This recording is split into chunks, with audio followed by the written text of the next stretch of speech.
I think it's the ability to, I wish I could put it into a job description, and this is always the character that we see, and it always works out that way. But I do think it's a combination of an ability to be authentic and honest in communicating strengths and weaknesses. Welcome to Jesus in the Upper Left, where we're talking about gospel multiplication in the Pacific Northwest. My name's Tim Osborne. It's good to be here again. And Ashwa, you're back. Welcome back. Thank you. Yeah, we had a little baby girl named Evelyn Naomi, who was born in February 8th. And I took a month off just to kind of do homeschooling for the kids, give my wife a break to just focus on baby. And yeah, happy to join you guys again. And just for a refresher, number... I lost track. No. Okay, number 8. So you're homeschooling, but you can't count past 7. So that's okay. So the wife does the homeschooling. Oh, there we go.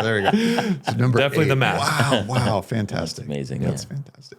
Hey, we are just ecstatic to be here with you, Toney Salva. And so you've, let's start with this. Would you kind of tell us your, before kind of giving all your credentials and everything, maybe just let you tell your story. What's your story and kind of what led you to be here now in, as we say, the upper left, and welcome to Pacific Northwest? I have no idea. The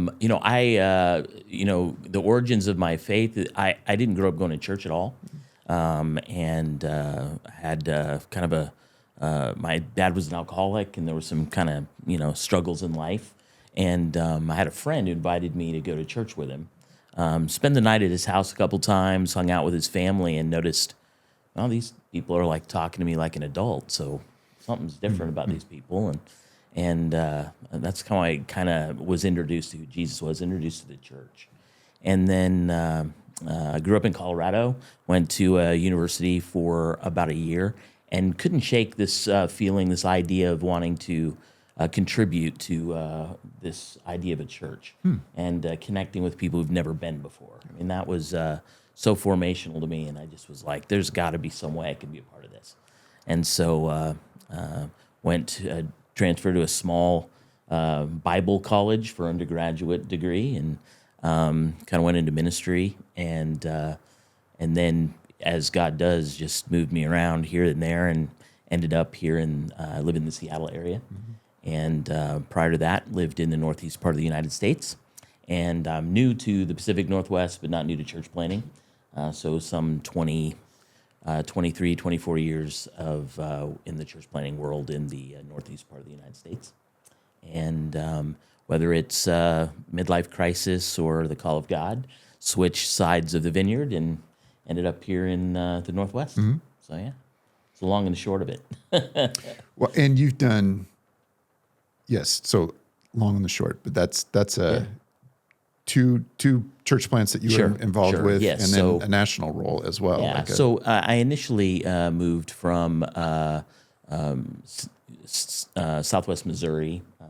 Was that where like Bible? Yeah. Okay, so you went from Colorado to Southwest. Yeah, Missouri, and then from there to Boston, Massachusetts. So it was a pretty big leap. But major shifts. Yeah, we were young. I think my wife and I had been married for maybe 6 years at that point, and we had a 2-year-old. And my family background, my dad is originally from Massachusetts, and so there was a familial connection with the region. And I had decided, that one of my passions was being in an area where there were fewer churches, and that was the draw for me. And so we packed up and moved out to the Boston area, and launched a church with a group of friends. And we worked with an organization called Orchard Group Church Planting. Oh, great! And got that church underway. And a number of years later, the lead of that team went on to be the president of Orchard Group, and I moved to Pennsylvania and launched another church with Orchard Group, and led that church in the Pittsburgh area for just about 17 years before finally deciding that it was probably time to move on. Okay. That itch to create and to be a part of the new, it's always prevalent. Yeah.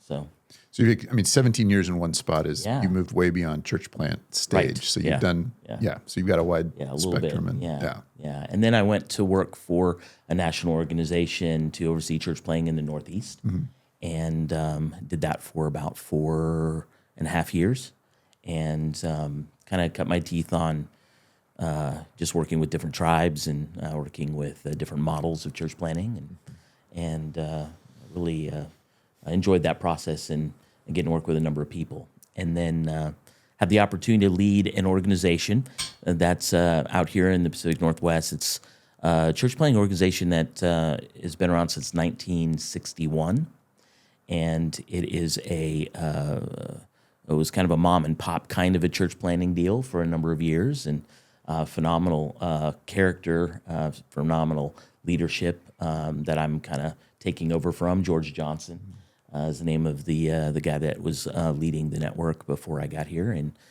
really had things set up really well for us. And I spent really the first year of being in the region just trying to understand the Pacific Northwest, trying to learn as much as I could. There's a big learning curve, so I'll be in that learning chair for a long time. But it's been good. Yeah. Good. Yeah.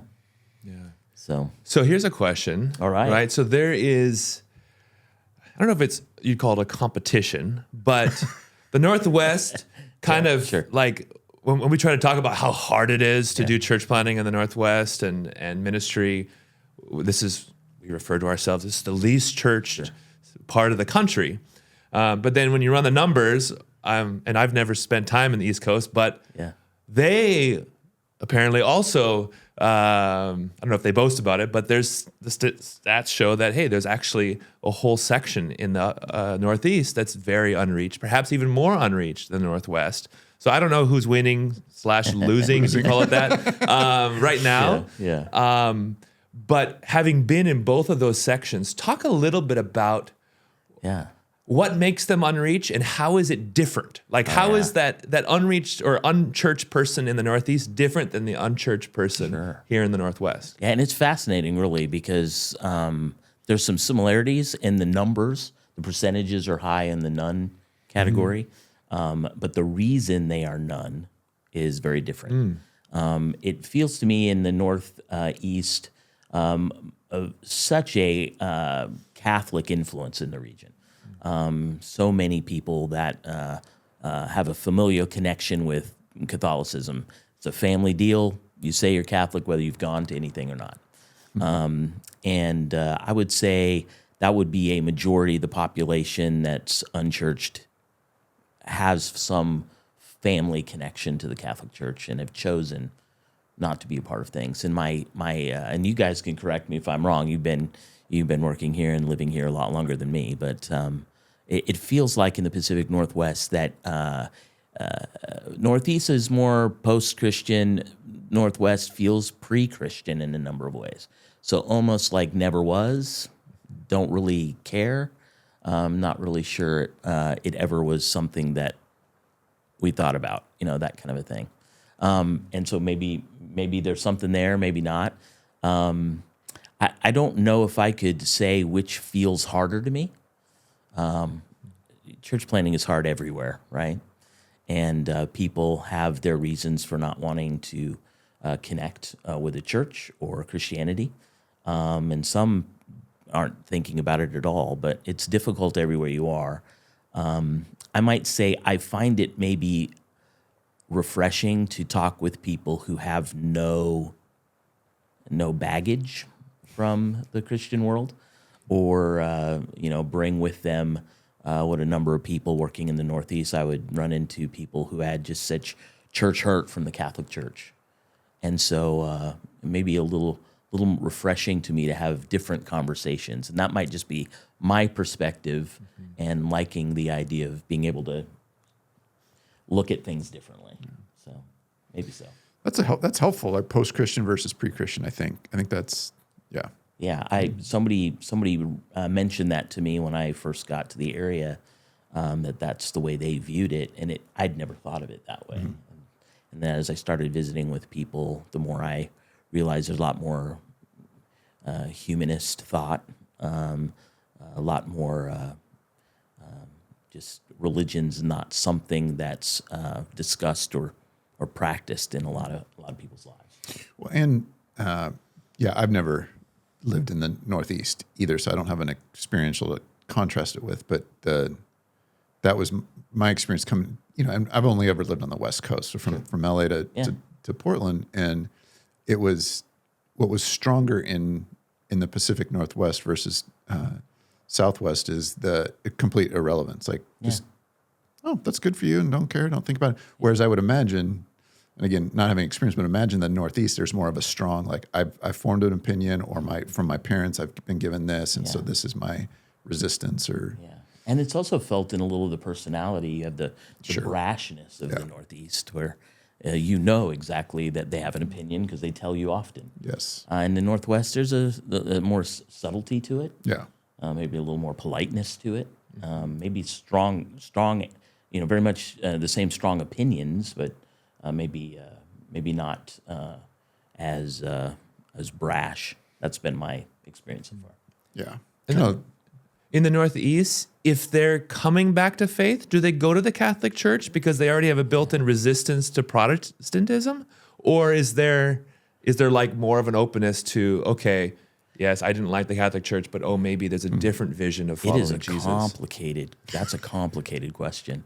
So first, I grew up in a non-practicing Catholic home, so have a little bit of some personal understanding of that world. But I would say that a lot of people who are, de-churched that have a Catholic background, there's so much guilt associated with doing something other than the Catholic Church that they can't find it in them to even have that conversation. And if they took a step that direction, what will my parents think? They're Catholic just enough to not be Protestant. That's right. But not enough to actually follow Jesus and go to church. But at the same time, in a Protestant setting, really gravitate towards the important Catholic symbolism. So, really things like communion on a regular basis and a child dedication. While it's not christening, it's some sort of a way of connecting in that way. The understanding of baptism as being an important step. All those things are revered, but they don't maybe have a full understanding of what even all of that means. And so they're like maybe more receptive to the churchiness of organized religion because there's something about it that's iconic and feels safe. But at the same time, the hurt in the relational side, they're just an uneasy group. So it was always a challenge. But one thing I did find among our Catholic friends is when they did make the crossover, they were incredibly committed. There's a reverence for God. There's a reverence for Scripture, even though it often wasn't understood. And so they were incredibly loyal once they made the switch. Yeah, wow. Yeah. And we don't have that in I was going to say, that might be different here. Yeah. Nope. Yeah, nope, not so much. Yeah, right. Okay, here. What, and this, again, just if you can kind of generalize, what did you experience helped connect people, whether they were away from the Catholic Church because of baggage or atheists and never believed in the Northeast? And what are you seeing that's connecting and reaching people in your time in the Northwest? Wow. One of the things that I think is really fun to see right now is I think this generation, so, young 20-somethings, have a hunger for spiritual things. That's my perception. And there's an openness. Similar Northeast, Northwest? I think potentially, yes. Okay. But maybe here in the Northwest, it feels like it's uninvestigated. It's this open idea of, well, I really have no idea about what this is, and I'm fascinated about it. So maybe not quite as much, again, to use the term baggage. Still skepticism because of what's how Christianity's been portrayed in our society. Who's the face of Christianity in our country, which isn't always attractive. and that's I think a challenge to overcome. But there's a hunger for things of God, and I think among the churches that we're working with right now, there just seems to be a just real energy from that generation, and a kind of an explosive, I don't like using words like revival, but there just feels like an explosive energy happening right now amongst that generation. So can you tell us a little bit about that? Because you shared just briefly about what is now the Evergreen Network, but yeah, it's been around for decades. Yes. It's been led well.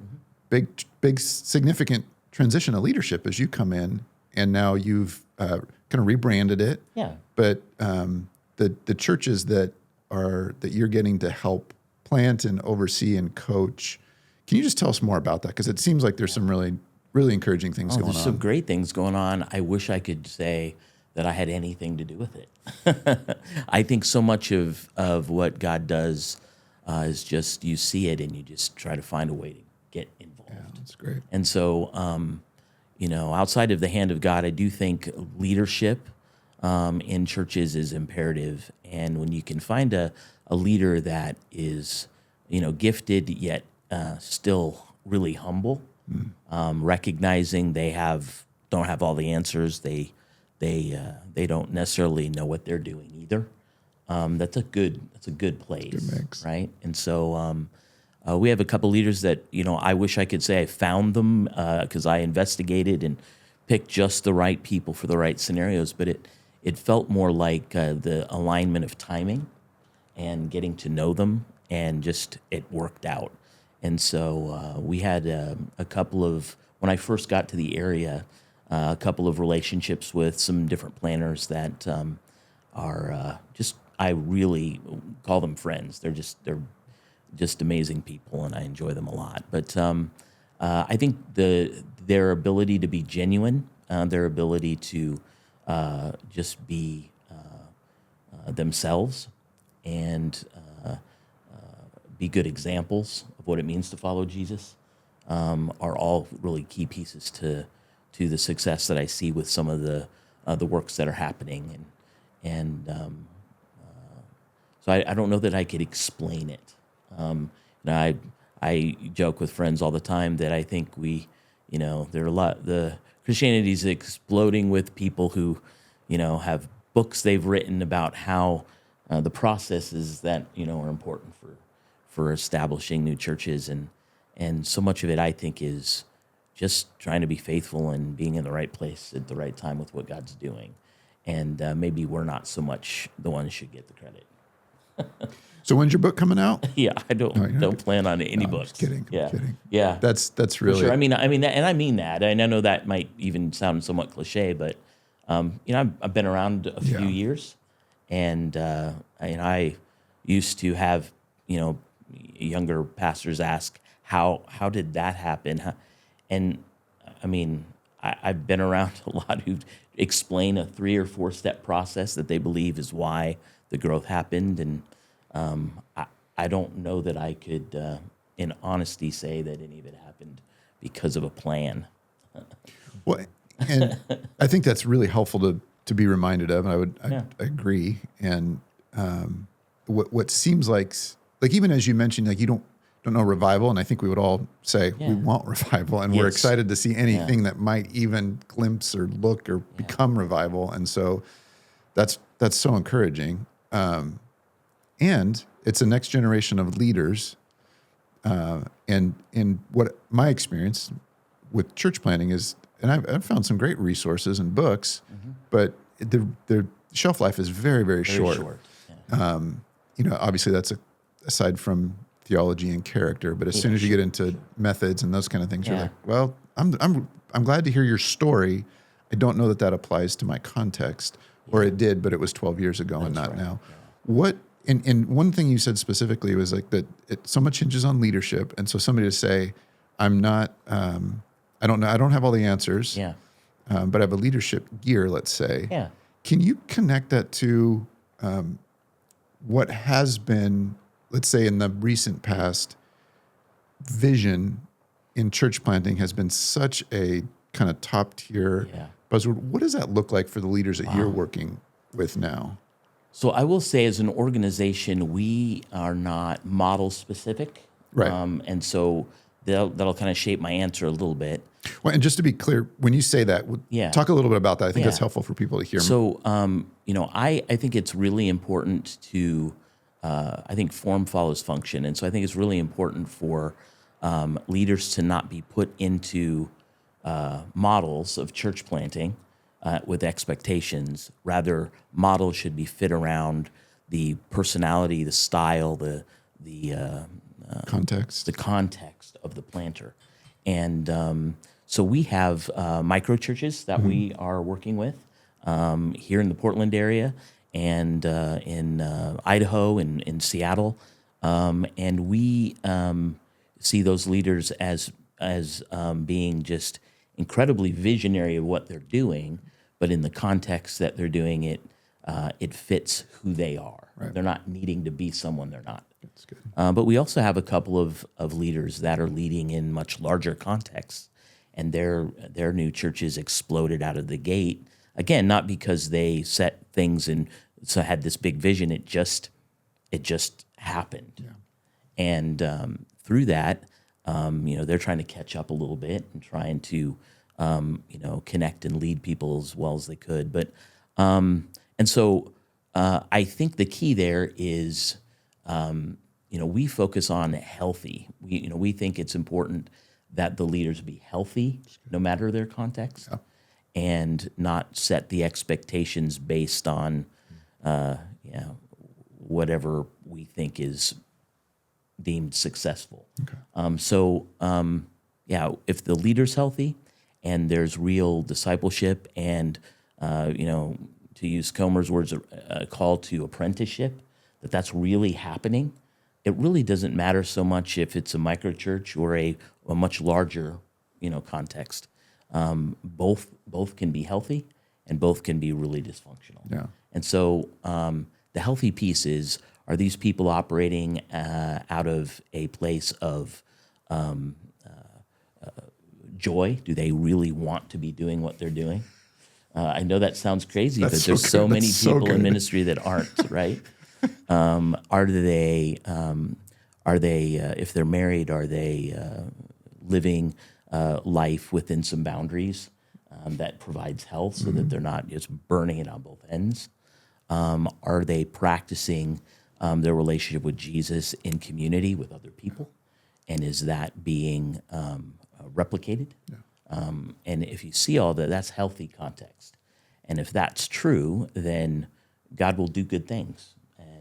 That might be through the slow multiplication of a micro movement, or through explosive, evangelism that's happening because of just the number of people that are becoming followers of Jesus, and that kind of early Acts kind of a explosion that can happen, and so just really trying to be open to matching the context to the person who's leading. Because, if we took one of our micro planners and put them in the larger context, it would explode. They wouldn't do well. Explode in the bad kind of way. In a bad kind of way, yes. They would implode. Maybe that's a better word. Both personally and for the church, and then vice versa. If you took the person who's leading in a larger context and put them in the micro, sometimes that's a bad recipe because of just how they're gifted or how they lead. I think it's important to pay attention to that. So you shared some markers that you look for, or maybe you've seen, and hey, this is a healthy leader. This is the kind of leader that will do well, that will persevere. I don't know if you guys feel this. I'm in this stage in life, like been in ministry about 20 years, and have seen movements come and go, seen leaders come and go, both national platforms that have exploded in growth and then imploded in failings of all sorts, right? But then also in my own relational circle, like being personally acquainted with those kind of stories, not just hearing about it on a blog, but knowing, okay, this is the story of why this guy fell or why this church imploded. What are some of like the markers of like, or the warning signs that you see either in a young leader or in a leader that's 10 or 20 years in? Like, because and I don't know if it's a midlife thing. Like, it seems like there's a point where things can blow up, and it's either right in the beginning, like, or it fizzles, nothing happens, or this clearly wasn't working, or it's like 5 or 6 years in. Yeah, the sin and the issues take enough years to kind of come to the surface. Like, so what are some of those flags or warning signs or like stories without names that you can share? Because I know a lot of those same stories, right? We all do, and I've had some of those, things happen in my own life, right? Where I thought too highly of my own leadership and recognized that I was really wrong. I think it's the ability to I wish I could put it into a job description, and this is always the character that we see, and it always works out that way. But I do think it's a combination of an ability to be authentic and honest in communicating strengths and weaknesses. There's got to be an ability to understand yourself. Self-awareness. Self-awareness is so important. And emotional intelligence about that, right? Being able to understand all of that. And then the other side of that is the understanding that this is a community thing. It's not an individual thing. The need for surrounding yourself with other individuals that want to walk with you and that you're genuinely living in intimacy with those people. It's the only recipe that provides any real protection against what's inevitable for all of us if we're given the opportunity. I think sin is something that's always prevalent, always around the corner, and if you don't have regular conversations about how to stay out of that, you're not gonna. And so yeah, for sure, I think having a true understanding of yourself and willingness to own your stuff and to talk about that, and equally being able to be in community with others and carry that kind of load with one another. And it sounds simplistic, but it's difficult. People don't have time. The struggles of things can pull at you, but when we're looking for leaders, that's what we're looking for, is the willingness for both of those things to be true. It just makes me think, like, I wonder how that's. I just absolutely applaud those three markers that you just said. Like, I think those are so good and true. And at the same time, I'm pretty sure you didn't come up with them. Oh no! Right? Like they're not new. Yeah. Right. No, yeah. And yet, our awareness. I don't know how much our awareness is greater than the previous generation or 3 generations back, but it does sound like you might be looking for a different kind of leader and have different support systems for them than maybe previous generations. I know that in our era, my era of planting, it was the dominant personality with charisma, and that's not necessarily a bad thing if it's not left unchecked. But I think now what I find is that people taking the different personality tests and the different ways of getting to know oneself, there's a reluctance, even if they're wired to be a little bit more dominant, to express that in certain ways. So I feel like this upcoming generation understands that it's just not about accomplishing the goal. It's not just about, I'm going to take the hill and I don't care who gets affected. And I do think in previous church planting generations, that was the answer. I mean, that's the people who were getting the opportunity. It was the vision. If you go, here's a vision and I can take us there, that there was an era, right, where that was like, oh, we want to get behind that. Organizationally, financially, support. And the cult of personality that was, and I'm the reason this is happening. That's a danger, right? That was such a danger, and it was intoxicating. And that's, I reference, being willing to say that the growth that happens isn't you, and that sometimes you don't know what you're doing. I feel like maybe leaders are more willing to communicate that now than they used to be. It seems like that. Yeah. Like, Yeah. and even that it's not as much about like the plan It's or not the vision it's not or a the formula. Yeah. Right. Like here's what we're going to do. And there's a lot more fluidity in that. Yeah. And I think going back to kind of a missiological perspective, like what's the Northeast like? What's the Northwest like? Like what actually connects? Yeah. And I just don't think that connects here. No, not at all. And I don't know about the Northeast, but it doesn't seem like it here. So And I think in general, it doesn't connect in our culture anymore with this generation. And it's less and less. And that's a good thing. That's a good thing. Well, yeah, because it seems so much more about person and relationship and am I known? And like those things are so much more significant versus like I might join something because it's happening and it's moving, but then am I not even known? And So I think, I mean, I don't know if this is a pushback or just something else I observed. So when I church planted, I was in Acts 29. Okay. And there's some well-known, stories of the cult of personality within that network.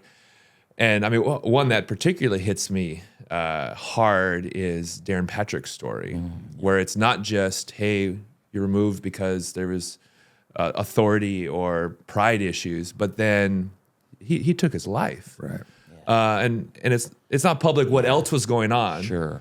But still the Pressures. the pressures and the issue, and some of this even goes back to, Spurgeon talks about if you can do anything else besides preach, go do that. Right? Right. Yeah. But if you can only do this, then you're called into ministry.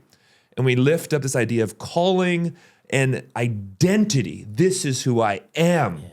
And then if something goes wrong, there was another suicide in Acts 29 that wasn't well publicized, but locally in his area, he was very successful.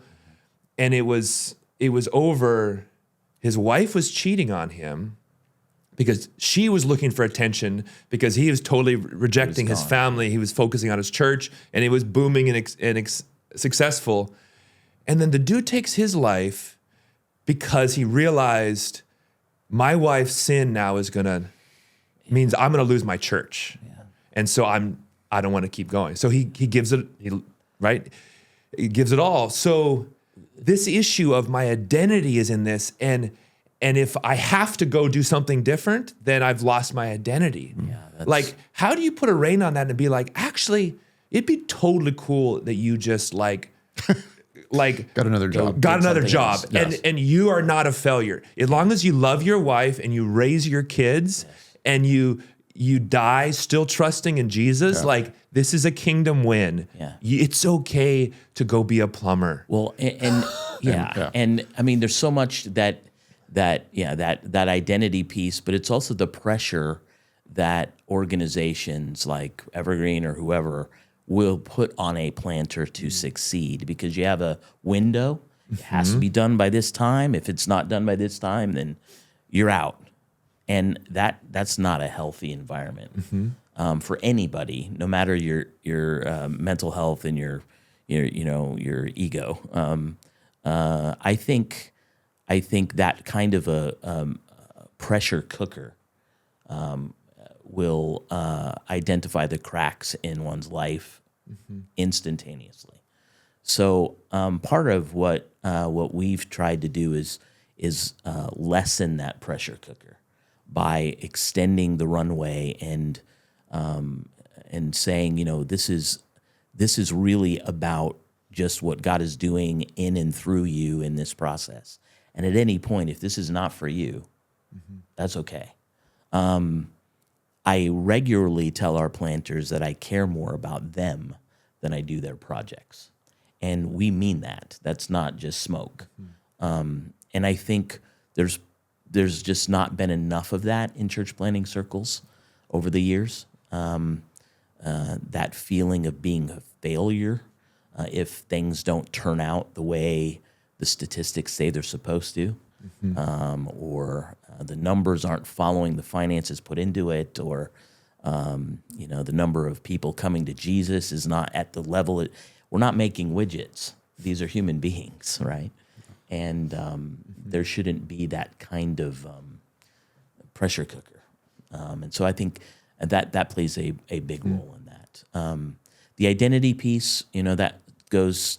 I've spent so much time in counseling over the years myself, identifying my own demons and my own family of origin issues that have led to different things in my own life. And that's only learned through time. And so when you're 25 or 26 and you're off planning a church, you have no idea what you don't know about yourself. So the self-awareness that I spoke of, that's also conditional to the age of a person. Oh, that's so important. Right? That's just where I was thinking was like, because the stories that you shared, if you put those in context of age, like I think we miss that so much. So you just shared some, like, you've been in counseling, I've been in counseling, and I look back and I go, man, you couldn't have convinced me at 25 to get into a counselor. Yeah. Now, I think with my wife's help, I didn't have a choice at 33 and at 43, So, but I'm so grateful for it. And I to openly share that with young planters of like, man, this is, some you said are like just booming. And maybe they have the humility in the moment to say, oh, this is God's work. Like, okay, let's check back in 9 months and see how hot you think you are. Well, those things start to come. Oh, they do. Yeah. They do. And you have to have people around you that make sure that you aren't believing what could be the high praise of everyone around you always, and in the lows you're not believing the worst thing that people believe about you. Amen. Yeah. That there's value in faithfulness, in doing what you're doing, but there's also value in saying maybe this isn't the right thing for me right now, and recognize, and that's not failure. Well, and let's be honest, we have not told those stories. No, we haven't. We don't celebrate those stories, and I think that's your point. Is like we should. And often, I really blew it. I really suffered, and now things are better. Those are the stories we're allowed to share, right? Yes. Yeah. Like, let me tell you about what did happen, and has a happy spin on it. Yeah. Now, so I touched on this before we started. This question about is church planting a young man's sport? Because here we're talking about, hey, this wisdom and this humility and a little bit more of this, like, okay, I do need counseling. I have these issues. I've walked through these things. But it's because you're middle-aged or older. And I mean, I planted at 23 as a newlywed. Right. And I would never recommend that to anyone. Like, I put my wife through such, like she has stories like that you wouldn't believe. Sure. And it's like, and so, but as I look, and I even think like, so I have questions about, okay, I'm in a church. I'm very happy just like sitting in the pew with my family and like rooting for, hey, great sermon, pastor. Like I'm happy to be in that stage in life. And the verses about like qualifications for an elder who has his raised and managed his household well, and I feel at a stage I can emphasize that elder part of it, meaning he's older. He's older. Yeah. When I was 23, I was all about, don't let someone despise you for your youth. Go do it. Take the calling that's on you and go. Yeah. And so, like, am I getting soft? Well, I just don't want to, like, I like my time with my kids. I don't want to, like, go to elders meetings right now. I think there's a balance with both of those in both seasons, right? So, if we're older and we don't need to push so hard, it could lend itself very quickly to apathy. Yep. I don't really care anymore. So it can go really south that direction. Being a sports commentator / church planting commentator is easier than playing it on the field. True story. Yes. Absolutely.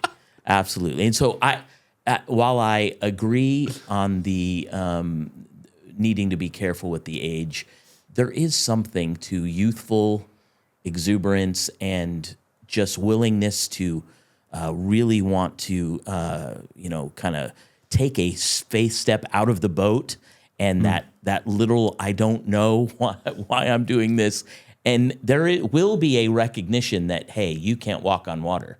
There will be that recognition, but the stepping out of the boat, we shouldn't discourage that, but we should be really careful that we surround people with enough support that are going to be honest with them about who they are and what's going on, and in the good and the bad, that they don't just destroy themselves. This thought literally popped in my mind, so you might want to edit it out later. But could it be? So, I mean, as we've all led, we're all leading. We would lead anyone that we're discipling or mentoring to grow in listening to the voice of God. So hopefully I can hear the voice of God in my life in a new and deeper way than I could when I was 25 or 23 and planting. And right. So could it be that's God's doing? Oh. Like he's calling the younger one to plant, statistically more often. Yes. And then he's calling those of us in middle age to I mean, it could be it might not be up to us. We're masters in the Christian world of pendulum swinging, right? So when we see something broken, we go to the extreme opposite. And we've got to be careful with our younger people. And to the explosiveness of the growth that's happening amongst a generation, I think sometimes when you don't, a lot of the fleeing of the church that we've been seeing is less about an understanding of the gospel and maybe more about I'm not being given any type of opportunity to do anything that matters. And so I don't know about you, but when you were 20, whatever years old, and you were given the opportunity to go, there was some of that was you were being given opportunity, and you, for the first time, felt like I can go do something for God. Yeah. And there's something about that is God wired in us. And I think for a season we squelched it because we have, well, it's taken care of. You can't work in that area. We want someone who's got more experience. And I think there's just not been a place for a younger person to feel like they could contribute to the kingdom of God. And what we're seeing right now in some different areas, in Eugene, Oregon, we have a work there that is exploding because of the work that's happening on the college campus. Yeah. And we partner with an organization called SALT Network, and SALT is involved with campus ministry around the country. One of the exciting things that I've seen is what that group does when they're starting a new campus ministry. They also do it in conjunction with a new church, but they empower 20-somethings. As they're graduating for the first time, graduating college, they have an opportunity to do whatever they want to do. And they're asking them to consider moving to another part of the country and helping to establish something new. And that call is being accepted as an opportunity, not as an individual, but as a group, where you'll see 30, 40 students, coming into an area to really share the message of Jesus with other people. And they're passionate about it because they've been given the opportunity. And that's different than saying, we might have an internship for you where you can kind of watch what we do and you can, go get coffee in between things. I mean, that's not a very compelling vision. Yeah. And so I think that's part of it. But I do think that there's a balance. You don't want to put someone in a leadership role right out of college and have these expectations and no mentoring, no accountability. I mean, that's the recipe for bad things. Yeah. And the reason I'm careful there is my son is 27 years old, and he's lived in Japan now for 6 years, and he and his wife are leading a church. At 27, in a culture where they don't even speak the predominant, or they didn't before they moved there, and now they've become pretty fluent. And I can be really overwhelmingly scared about, oh my gosh, my son is on the other side of the planet, and he's leading a church, and he's working with people who largely have never heard of Jesus before. But you know what? What I see in him is so much more maturity than I had at that age doing it. in part because there are people who've gone before him. And there was a little bit in our era of, it was a Wild West. No one really knew what they were doing, and everybody was kind of, running around. And maybe we have learned a little bit from our past and some of those terrible stories of putting people into positions where they're going to implode their life. He has a tremendous amount of support and mentoring and people around him, and they plant as a team. They're not solo. They're not individual. So I do think context, different ways of paying attention to the health of a person matters. And so, without swinging the pendulum entirely, I think it's being aware of the dangers on both sides of that age spectrum that can be there. Yeah. Yeah, and that role of the spiritual father, right? So The Paul Titus, Paul Timothy. Like I had a Paul spiritual father in my life that was from our main sending church, and he was the one that baptized me when I was in high school, and he called me up when I was in Bible college and said, "Hey, have you considered coming back home and planting a church?" I'm like, "No." And I was still single. I was a single 21, 22-year-old. Yeah. But he helped set the trajectory, and I spent the next 2 to 3 years preparing, and it wasn't the kind of overly bearing spiritual father kind of, I'm going to control you. It was just, I'm in your corner. I'm here for I'm you. going to root for you. Yeah. And play interference, helped us find funding, all that stuff. Yeah. And it's just And you need that's where I want to see. That's where I try to see myself in a place where I can be a support on the personal side of things, and never feel like, well, you're the guy who's helping to finance what we're doing, or part of the way we do things is we do try to bring in partners, so it's a shared kind of a deal, and we often will work with other networks and organizations, so it's a little more spread out. But yeah, wanting to be someone that they genuinely know that if things were getting really bad, they don't have to be afraid, right? To say, hey, this isn't working. And the worst thing that could happen isn't that it's time for you to maybe step out of this situation. Or, hey, it's not working for your family, so let's figure this out. And if we were just more like Christ in all of the work that we're doing, maybe we'd be okay, right? Man, that sounds like a good Sounds vision. like it might That's be, good. yeah, maybe. It's a good value right there. But we get lost in our own ways. Yeah. Okay, I got 3 final Okay. rapid questions. All right. What's the most surprising thing about living in Seattle? The most surprising, I was told about the Seattle freeze. Are you guys familiar with that down here in Portland? Freezing rain? No, it's a freeze out from the locals. So in the Seattle culture? area, the culture, relationally, so like it's hard to socially. break in. You're not from around here. You're not one of us. And I've not found that to be overly true. Oh, good. So I feel like that's maybe that says something also about the people that I'm around and hanging out with and getting to know. And I suppose it would depend on different parts of the area. If people are locals forever, they moved here from somewhere else. So that's all relative. But the Seattle freeze was something we were told to be worried about. And then the weather, as we're listening to the rain right now, fall really heavily. That's a real thing too. But I like to tell people I spent 20-something years training for the gray skies living in Western Pennsylvania. And the geography is a little better here. Good.